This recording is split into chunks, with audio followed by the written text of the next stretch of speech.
Hola, buenos días. Muchas gracias por estar aquí. Mi nombre es Paco Valencia y soy director general de Security, una compañía especializada en servicios y soluciones de seguridad de la información. Un poco lo que intentamos evitar es que las empresas estén como la foca de la fotografía en una falsa sensación de seguridad, que es como realmente solemos estar, lamentablemente, ¿no? Lo primero que quiero hacer pensar es quiénes son los cibercriminales, ¿no? Estos son personas o organizaciones que han evolucionado su industria, algo así como la transformación digital, al mundo ciber. Y entonces, pues el que antes robaba una cartera en el metro, ahora se pone detrás de un ordenador y se da cuenta que puede robar miles de tarjetas de crédito sin moverse de su casa. O el activista que antes se encadenaba desnudo un árbol y ahora se ha dado cuenta que detrás de una plataforma de TI es capaz de hacer o que su mensaje se oiga mucho más. O el ciberterrorismo, pues hoy se oye cada vez más del ciberyihadismo, y de hecho el Estado Islámico recibe 500 millones de euros al año procedentes del cibercrimen. Es decir, es una fuente de financiación. Y el tema de espionaje y guerra y tal, pues bueno, con lo que pasó el otro día con Wikileaks, os podéis imaginar cómo está el panorama, ¿no? En definitiva es lo mismo que antes hacían. ¿A quién quieren atacar estos? Pues a infraestructuras críticas, a administraciones públicas, a banca, a empresas de todos los colores. Básicamente allá donde hay información y dinero, porque la información se convierte automáticamente en dinero y por lo tanto es lo que van a querer robar, ¿no? España tiene el dudoso récord de ser el tercer país más ciberatacado del mundo, después de Estados Unidos y el Reino Unido. Hay muchas respuestas a la pregunta de por qué es así. Yo creo que porque tenemos acceso a mercados americanos y al mercado americano y al mercado europeo y no estamos todavía debidamente protegidos. En España tenemos un poco una cultura más abierta, más de confianza, y eso hace que estemos un poco por detrás en materia de protección, ¿no? Solamente el año pasado se produjeron 115 impactos graves denunciados por empresas españolas que han sufrido ciberataques. Y los ataques fundamentalmente son los de alto rendimiento con bajo coste. Un CryptoLocker, manda un software por ahí, manda un correo electrónico y enseguida empieza a recibir dinero. 4 o 5 horas después de momento se invita un vuelo. O ataques de web defacement o de denegación de servicio distribuida, en definitiva ataques que me provocan un beneficio muy rápido. También destacan las APTs, más orientadas a ciberataques de robo de datos en empresas, fundamentalmente, ciberespionaje en organizaciones y tal. Las técnicas que emplean estos hackers pues también han evolucionado. Digamos que yo recuerdo cuando yo era pequeño, me llamaba mi vecino porque su ordenador le iba lento, y yo cuando iba allí a arreglar el ordenador le pasaba un antivirus cualquiera y tenía 320 virus, ¿no? Y eso se ha pasado a todos, ¿no? Así que 320 virus provocaban que el ordenador fuera lento, era el único problema que había. Los virus eran, bueno. Ahora realmente no, cualquier malware realmente es un malware de alguien que está trabajando y que tiene, pues igual que nosotros en nuestra industria a lo que nos dedicamos, que tiene unos objetivos que cumplir y una forma de hacerlo, ¿no? Entonces, van a conseguir ser más eficientes con el malware o con las tecnologías que empleen, ¿no? Tanto es así que hay quien lo ha convertido en un negocio. Oye, pues me montó algo que podemos llamar Crime as a Service. Si vais a YouTube y buscáis cómo atacar a una empresa, vienen tutoriales claros de cómo atacar a tu empresa en 5 pasos y viene clarísimo lo que hay que ir haciendo y tendrá éxito en un porcentaje alto de casos. Y si no, pues siempre aparece alguien en los comentarios que te dice que por un Bitcoin o medio o 3 bolsas de pipas te lo hace él, ¿no? Es decir, siempre hay quien lo hace. Lo que antes eran sicarios. Hay 1.000 millones de muestras de malware en el mundo. Eso es muchísimo más que software bueno en el mundo, mucho más software malo que software bueno, lo cual demuestra que esto tiene interés, ¿no? Y la forma de acceder a las compañías sigue siendo fundamentalmente el spam, que funciona, porque si no funcionaría no existiría, si se vende guerra por internet, y banners en la navegación web, es decir, los protocolos permitidos por cualquier administrador de sistemas, correo y web, ¿no? Lo que puede permitir. Cada vez se utiliza más redes sociales, ingeniería social y ataques a dispositivos móviles, la primera parte sobre todo para atacar a menores, ¿no? Pero con todo esto, que suena tan de película, cuando llego a una organización y pregunto qué problemas de información ha habido últimamente, casi nunca ha hecho falta un hacker. Casi siempre las empresas se sobran y se bastan ellas solas para crearse sus daños, ¿no? Entonces me encuentro problemas como pues, el error de la copia de seguridad, que resulta que me di cuenta que no se hacía el día que lo necesitaba, el disco duro que se ha roto y mi jefe no quiso comprarme el segundo de backup, el firewall mal configurado porque el administrador le regañan cuando no funciona, pero no le regañan a nadie cuando no es seguro, el antivirus que desinstalo porque creo que me ha dado talento, y el director financiero que dice que su ordenador no se cifra porque no se cifra y no se cifra. Es decir, casi nunca hace falta un hacker. Y lo que encuentro como tres grandes pilares de brechas reales de información en compañías es, la primera es una falta de valoración de activos. Una organización habitualmente no sabe cuánto vale su información. Y si yo no sé cuánto vale mi información, tampoco sé si 100.000 euros en un firewall son muchos o pocos para protegerla. Y eso crea la primera indecisión. Cada vez que el de TI o el de seguridad va al jefe, al CEO, y le pide 100.000 euros para poner un firewall, él dice que dónde va con 100.000 euros, ¿no? Si supiera que la información vale 1.000 millones, le parecería despreciable. Pero ¿cómo sabe cuánto vale la información? Le parece mucho. El segundo gran problema que me encuentro es la gran distancia a la que se encuentran los distintos departamentos que en una empresa deben proteger la información. Asesoría jurídica y departamento técnico son dos ejemplos claros. Aparece un documento que es la Ley de Protección de Datos, ahora la GDPR. La GDPR es un documento que entiende perfectamente un técnico. Habla de análisis de riesgos, habla de cifrado, habla de monitorización, habla de registros. Es un documento técnico, pero eso da asesoría jurídica. La asesoría jurídica es muy experta en derecho mercantil y laboral, habitualmente en las empresas, pero poco en derecho tecnológico. Pero si lo fuera, cuesta mucho trabajo crear un diálogo, y he puesto un ejemplo de asesoría jurídica y departamento tecnológico solamente, para pensar qué medidas son necesarias implantar para proteger nuestra información. El tercer gran problema que me encuentro es falta de formación y falta de concienciación. Cuando una persona se va de una empresa, se lleva sus contactos, se lleva su información, se lleva ese tipo de cosas que lo considera ahora activo suyo y me van a contratar en el nuevo sitio porque conozco A o porque tengo información B. No lo hace de mala fe, lo hace sin saber que eso es un problema legal y que es poco ético y que es denunciable y que es tal. Y a la alta dirección pues, le sucede lo mismo, no tiene la conciencia de qué riesgo de seguridad hay en la organización, seguridad de la información. Cuando una empresa sufre un ciberataque, y esto sobra que lo diga, y un ciberataque es cuando aparece el hacker, pero también cuando se rompe la cabina de discos o cuando no quieren que cifremos un ordenador, las consecuencias las conocéis todos, salen en prensa todos los días, ¿no? Lo primero que se ve dañado es la imagen. Más ahora, porque la GDPR nos va a obligar a informar a todos nuestros titulares de que nos han robado sus datos o que hayan sido un acceso tal, ¿no? Por lo tanto, ahora la imagen se va a ver muchísimo más dañada, ¿no?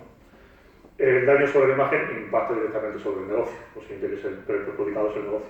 Difícilmente voy a confiar en un proveedor que ha sido ciberatacado, ¿no?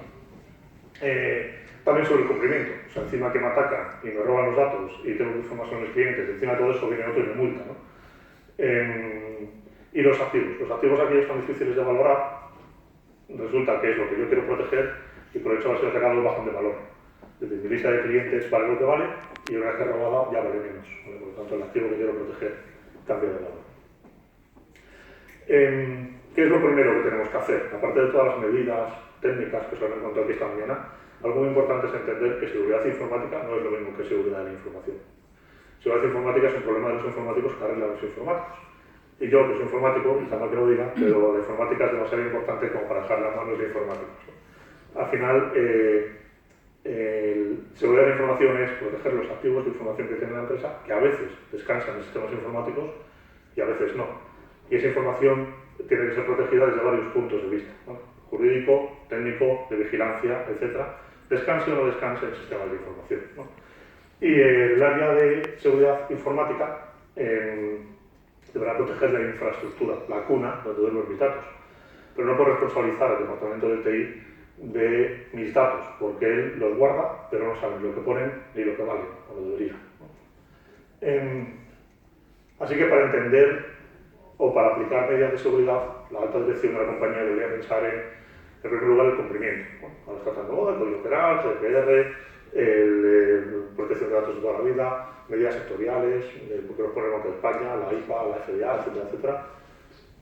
Procesos corporativos de seguridad. Un director, cuando pregunta cómo de seguros estamos hoy, alguien tendría que tener la capacidad de responderle. El CEO hay que decir, no sé si estoy seguro o no, viendo cómo estamos, tenemos que tener la capacidad de responderle. Por supuesto, seguridad informática, absolutamente necesaria, la parte tecnológica de la unidad que hay que poner, y luego vigilancia. Y aquí es donde vamos. Habla específicamente de la vigilancia de la seguridad, ¿no? La vigilancia de la seguridad es un punto, pues igual que todo lo anterior, va a poner medidas preventivas. Si mi cocina echa a arder un día y me di cuenta 3 días después, ya ha ardido. Si me di cuenta 5 minutos después, voy a ser capaz de apagar el fuego con menos pérdidas. Por lo tanto, la vigilancia de la seguridad se convierte en algo tremendamente importante. Poder saber cuando estamos sufriendo un ciberataque o un problema de seguridad, o tiene pinta de que vayamos a empezar a sufrirlo. Para ello podemos empezar por donde queramos. Las distintas medidas de cumplimiento nos van a exigir a guardar registro, a monitorizar, que hacemos una lista de ellas, y por lo tanto vamos a tener que generar informes de cumplimiento para nuestros auditores, nuestros clientes, nuestro entorno. Esos informes de cumplimiento nos van a requerir qué cosas tenemos que monitorizar, que cada vez es más y más cosas, ¿no? Por lo tanto, necesitaremos para nuestro nivel medio una serie de cuadros de mando para las distintas direcciones, de forma que sepan ellos mismos a qué riesgos se ponen. Y para reunir esos cuadros de mando necesitaremos detectar eventos e incidentes de seguridad que pasa por correlar gran número de eventos. Poder saber todo lo que pasa en la red o todo lo que pasa en nuestro entorno, para de ahí poder sacar conclusiones, ¿no? No basta con que un antivirus me diga que hay un virus en una máquina, de hecho me da igual que me lo diga o no, el problema es cuando no me lo dice.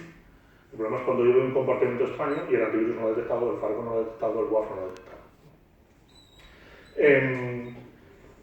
La parte de normativa hace 10 años y siempre se ha dicho que las leyes van por detrás, que en la parte de tecnologías de información vamos muy por delante y que la ley va atrasada y tal. Esto ya no es así. Los 4 o 5 últimos años esto ha evolucionado muchísimo. Se han creado normativas europeas, internacionales, norteamericanas, españolas, etcétera, que han hecho que estén por delante de nosotros. Entonces hay una serie de normativas, muchísimo, que nos obligan a guardar registro de información. Un montón de normativas que nos dicen que tenemos que guardar registro. Y otro montón de normativa, donde está la GDPR, donde está el esquema de seguridad, donde está el nuevo Código Penal, donde está PCDSS, las distintas normas de sistemas de gestión, la IPA o las SOX americanas, etcétera, que nos obligan a guardar registro de lo que sucede y tener la capacidad de detectar incidentes en tiempo real. Y además, de las distintas normativas tenemos que ser capaces de parar al atacante cuando realmente se intenta encontrar al atacante, el spammer o una persona de la organización que intenta cometer un delito, o vigilancia de políticas, o ataques directos a lo que sea.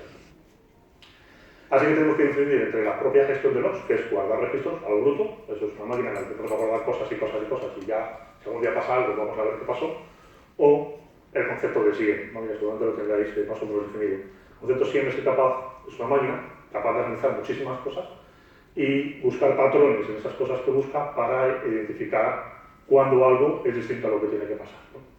Nosotros, después de probar varios SIEM de mercado, decidimos desarrollar BigSIEM. BigSIEM es una plataforma 100% de security en la que prestamos un servicio de ciberseguridad más allá de lo que hace un SIEM tradicional. El gran déficit que vimos en nosotros SIEMs era su incapacidad de aprender.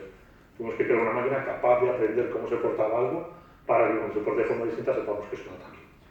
De esa forma nosotros cogemos los temas de nuestros clientes, de su WAF, de sus firewalls, de sus servidores, de sus IPS, de sus antivirus, de lo que tengan, más una sonda que se llama BigProf, que es una especie de IDS, un desarrollo nuestro que alimentamos, que ponemos en la red del cliente y que alimentamos con hasta 150 fuentes de información de ataque.